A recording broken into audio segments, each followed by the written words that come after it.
Welcome to my channel. Try to hear the latest story. My mother-in-law started unloading her luggage right in the middle of our family room.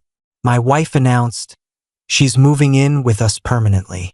If that's an issue for you, feel free to pack up and go." I answered, "Fine by me."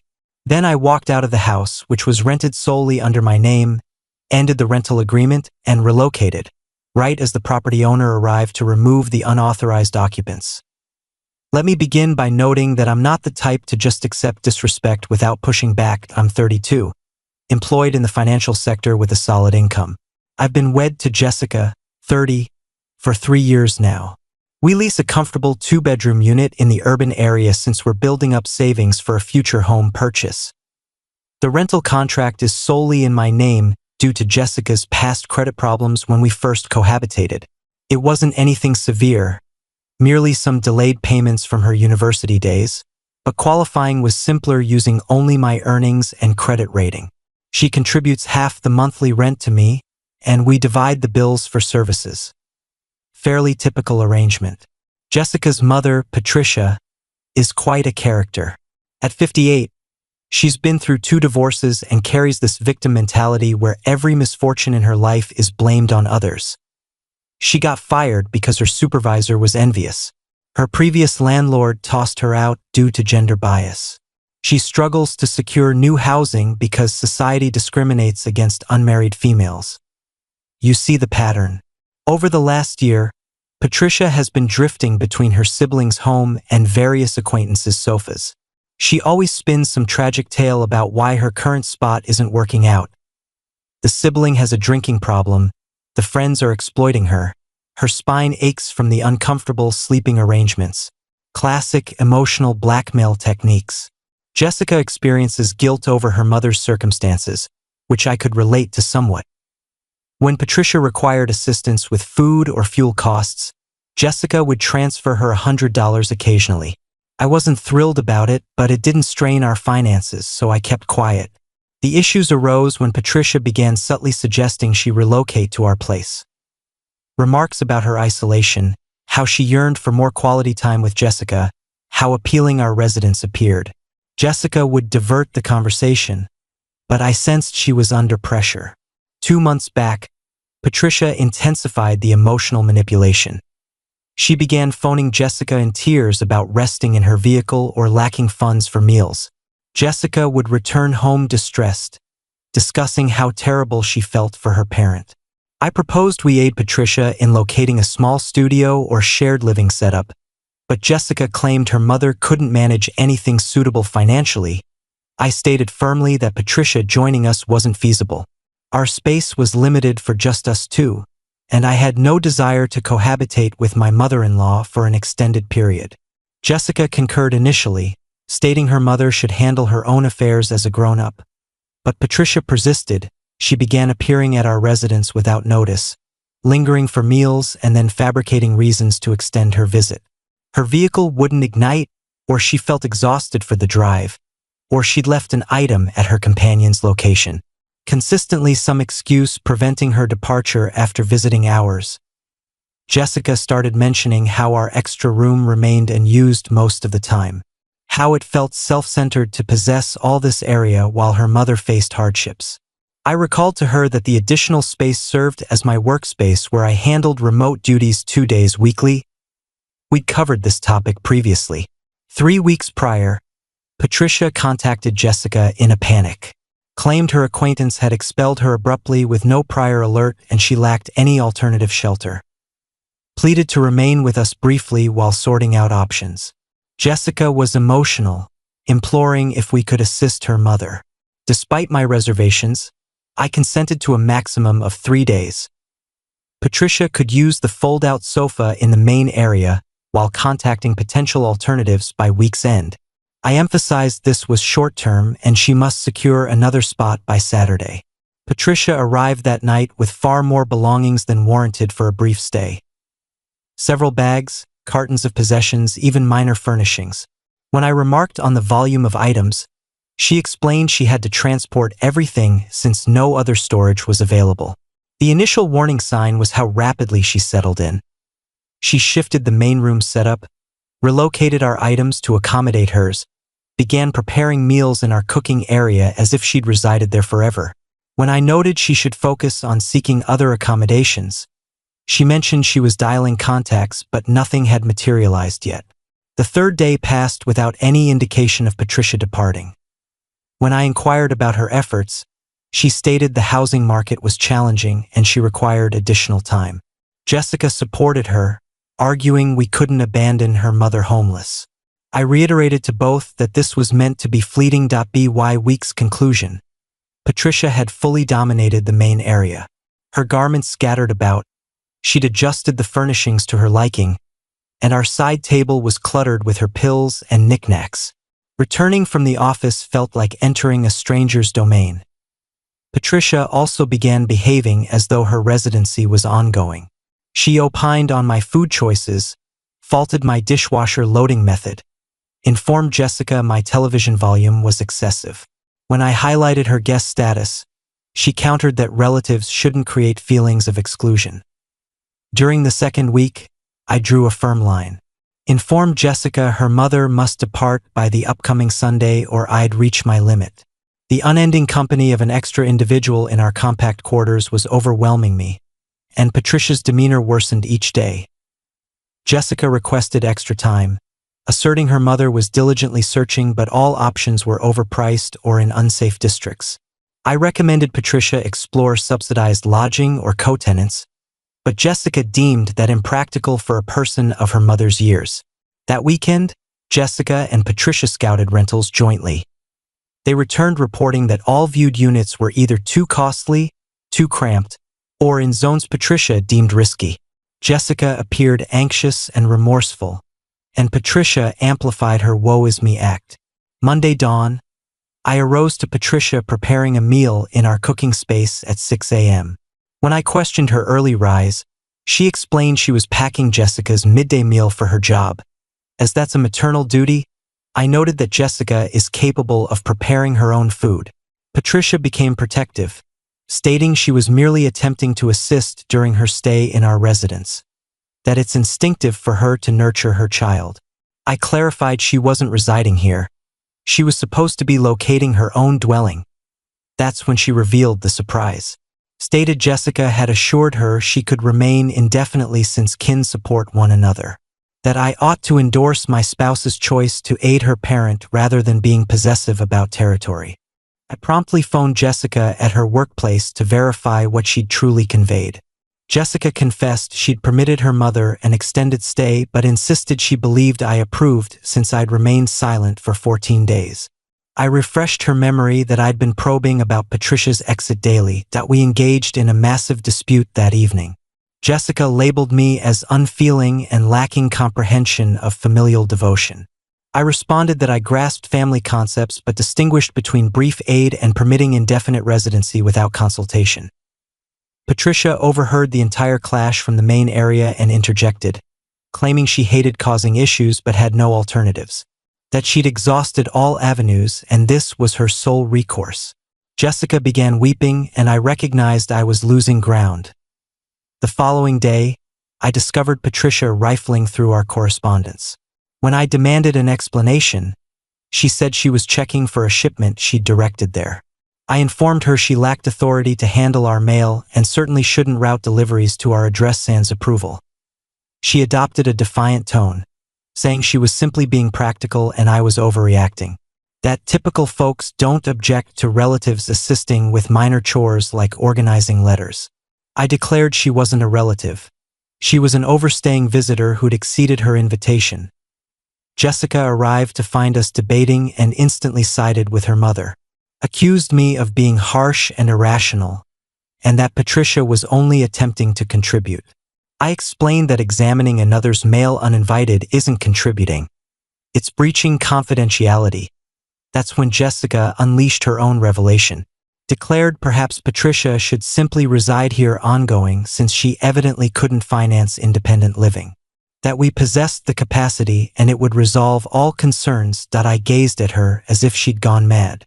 I informed Jessica no scenario existed where her mother would cohabitate indefinitely, that I'd never consented and refused to endure my mother-in-law forever.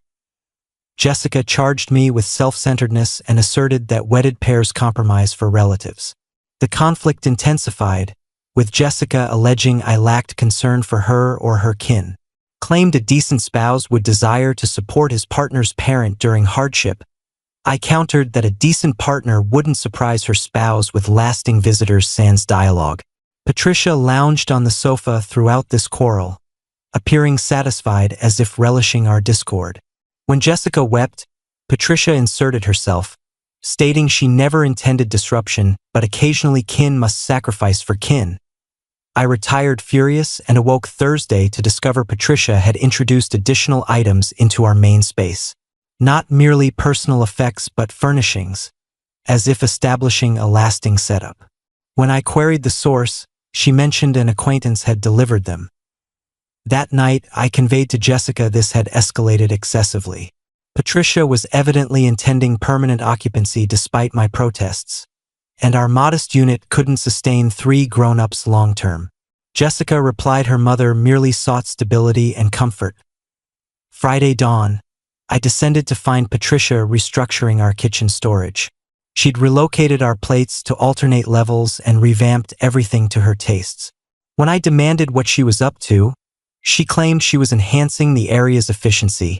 I instructed her to restore all to original positions since this wasn't her domain. She asserted she was only aiding and that I should value input from someone skilled in proper arrangement. I responded I valued her departure. Jessica returned to witness me reverting everything while Patricia griped about my domineering nature. Jessica inquired about the incident, and Patricia portrayed it as if I'd assaulted her for attempting household contributions. That's when Jessica uttered words that altered the course. She met my gaze and declared, "Mom is residing here from now on. She lacks other options and this is how kin behave.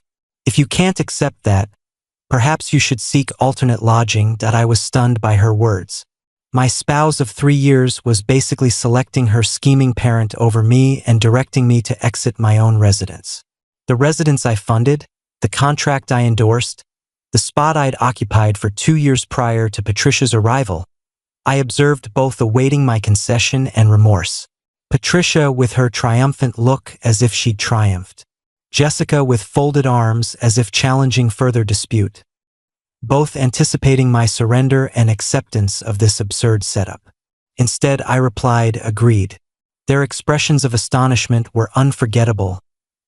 Jessica began retracting, claiming she hadn't intended it that way and we required rational discussion. Patricia appeared less victorious and more anxious, as if her scheme was derailing. I informed Jessica she'd expressed her preference plainly and I was honoring it. Proceeded upstairs and commenced gathering my attire and vital papers. Jessica trailed, imploring me to relax and converse logically. I stated no conversation was needed.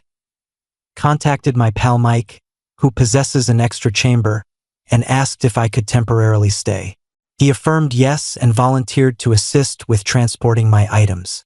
I told him I'd arrive shortly with necessities. As I packed, Jessica sobbed, questioning how I could forsake our union over a residency matter.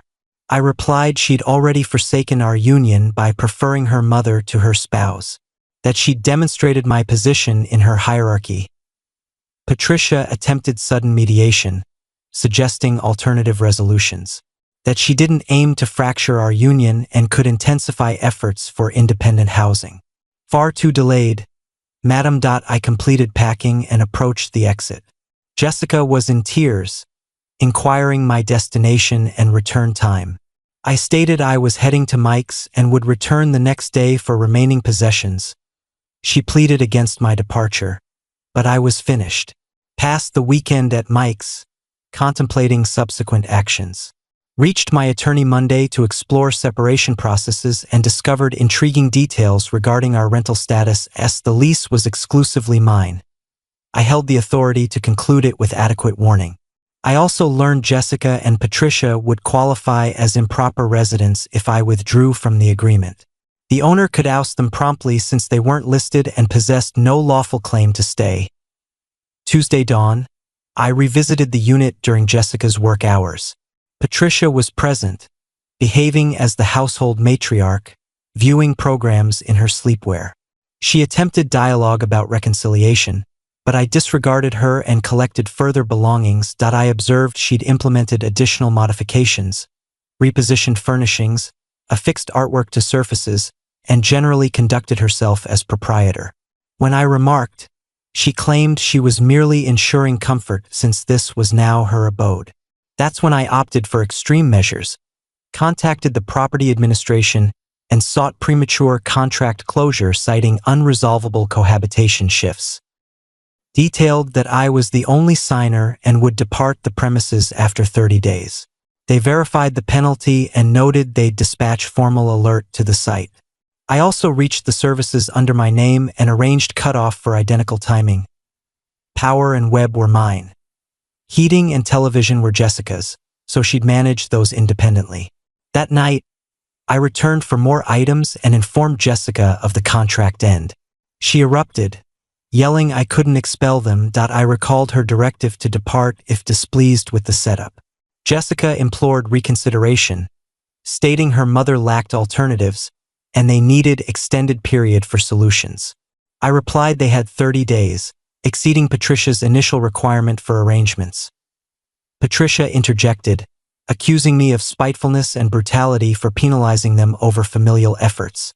I responded she wasn't my kin and never would be, that she'd schemed into my residence and demolished my union accordingly. The ensuing weeks were turmoil. Jessica phoned relentlessly, beseeching reversal of the contract closure. Patricia reportedly devoted much time to weeping and portraying victimhood to listeners. Jessica's sibling even contacted to berate my callousness. I remained steadfast, secured a pleasant single bedroom near my workplace and signed a contract solely mine. Transferred all personal effects and furnishings I'd contributed to the partnership from the prior spot during their absences. Left them with Jessica's pieces and the 30-day alert. Jessica attempted all tactics to sway me. Vowed Patricia's departure upon my return. Claimed they'd located an apartment for her mother and merely required additional weeks. Proposed covering the closure penalties for reversal. I declared it overdue.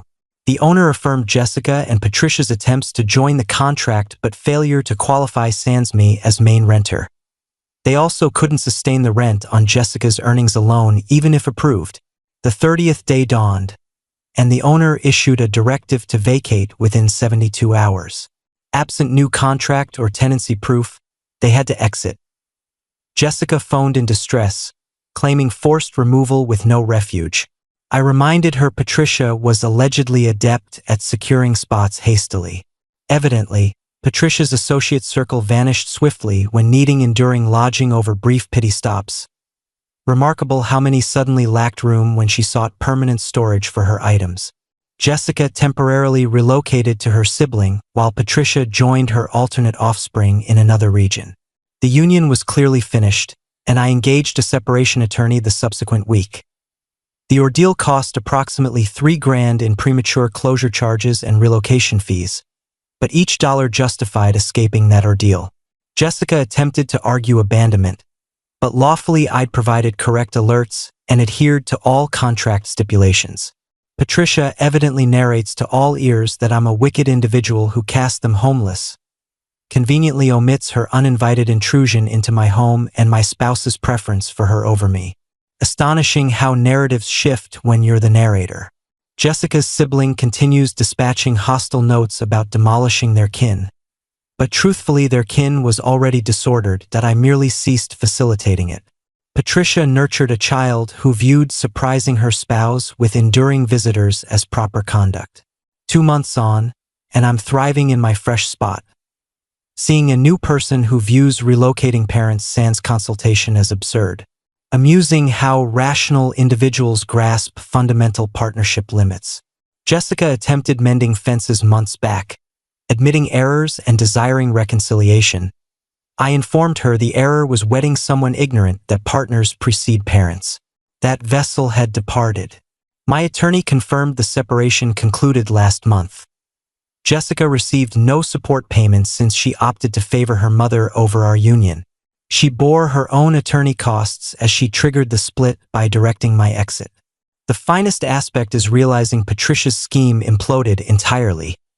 She believed she could connive into complimentary lodging and instead shattered her child's marriage. Now she's with her other progeny who evidently enforces firmer limits. Some believe my actions were excessive, but I differ. Jessica issued an ultimatum, and I accepted her challenge.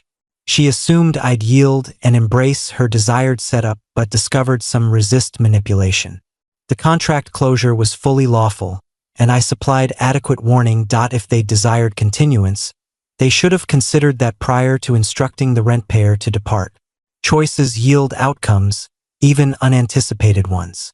Solo living is truly wonderful. No conflicts, no scheming, no unauthorized rearrangements. Merely tranquility in a domain genuinely mine. Occasionally, the optimal retaliation is simply distancing from poisonous individuals. Patricia discovered that toying with another's housing can rebound dramatically. Jessica discovered preferring parents to partners ruins unions. I discovered excising poisonous folks promptly enhances psychological well-being. Would I alter my approach in hindsight? Likely would have closed the contract during Patricia's first overstay week. Might have avoided much tension and conflict by acting earlier rather than attempting empathy. The entire ordeal instructed me to heed instincts regarding people and scenarios. When individuals reveal their true nature via behaviors, accepted initially. Don't await repeated demonstrations as I did. My fresh partner finds the entire tale comical.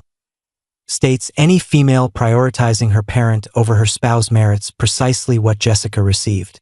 It's refreshing partnering with someone comprehending standard relationship emphases at last. Jessica remains with her sibling from latest reports, evidently struggling romantically since males avoid her familial chaos. Can't fathom why anyone would hesitate engaging that spectacle. The rental unit acquired fresh occupants within 30 days of our exit. Pleasant youthful duo who comprehend respecting contracts and limits.